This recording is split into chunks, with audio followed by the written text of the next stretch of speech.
नमस्कार. जय महाराष्ट्र, जय मराठी.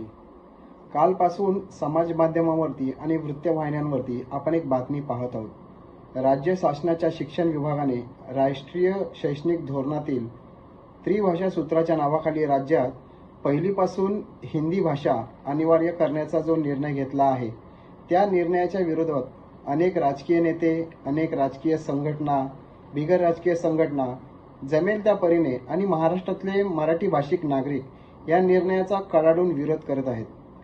कारण ती शासनाच्या माध्यमातून महाराष्ट्रावरती हिंदी भाषा लादण्याचा जो प्रयत्न केला जात आहे, सर्वप्रथम या वृत्तीचा मराठी एकीकरण समितीच्या माध्यमातून आम्ही जाहीर निषेध करत आहोत. महाराष्ट्र हे मराठी एकभाषिक राज्य म्हणून स्थापन झालेले आहे.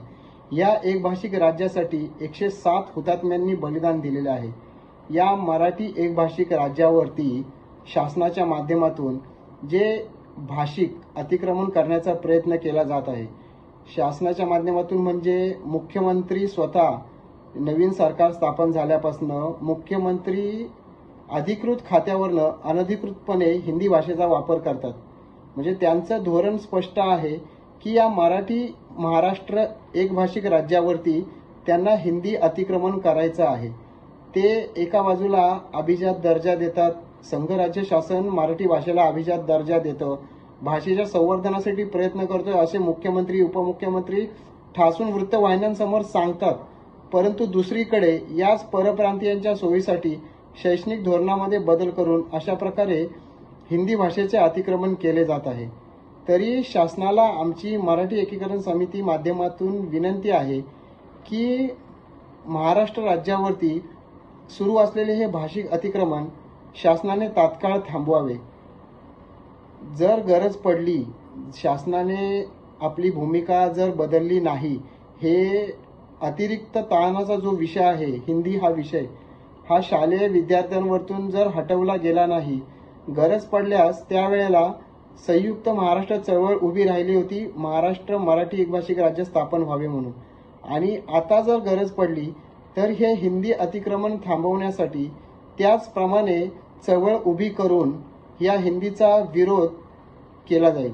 आता आपण राज्यात पाहतो त्रिभाषा सूत्र, संघ राज्य शासनाच्या अधिपत्याखालील कार्यालयामध्ये त्रिभाषा सूत्र लागू आहे. त्रिभाषा सूत्रानुसार सर्वप्रथम मराठी, त्यानंतर हिंदी आणि मग इंग्रजी असा भाषाक्रम वापरणे अभिप्रेत आहे. असे असताना संघ राज्य शासन अधिपत्याखालील कार्यालयामध्ये आता फक्त हिंदीचे अतिक्रमण आणि इंग्रजीचा वापर आपल्याला पाहायला मिळतो. परंतु आपली जी अभिजात मराठी आहे तिला संपूर्णपणे डावलले जाते. हे संघ राज्य शासन कार्यालयामधले आपल्याकडे उदाहरण असताना देखील आपल्याला राज्यात त्रिभाषा सूत्र लागू करून नक्की काय करायचे आहे, हा आमचा प्रश्न राज्य शासनाला आहे.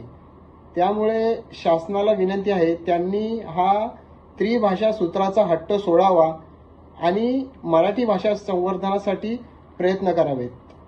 कालचा शिक्षण विभागाचा पहिलीपासून हिंदी सक्तीचा निर्णय आल्यापासून अनेक राजकारणी, वकील, शिक्षणतज्ञ, खुद्द मुख्यमंत्री सुद्धा हे बोलून या निर्णयाला समर्थन देत आहेत की हिंदी ही आपली राष्ट्रभाषा आहे, त्यामुळे प्रत्येकाने हिंदी शिकली पाहिजे.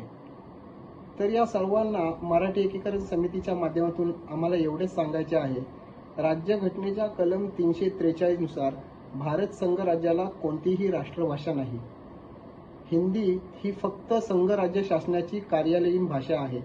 22 अधिकृत ज्या राज्यांच्या राज्यभाषा आहेत त्यातलीच एक हिंदी सुद्धा आहे. त्यामुळे मराठी एकभाषिक महाराष्ट्रात हिंदी लादण्याचे पाप तुम्ही करू नका आणि त्वरित हा निर्णय हिंदी सक्तीचा मागे घ्या.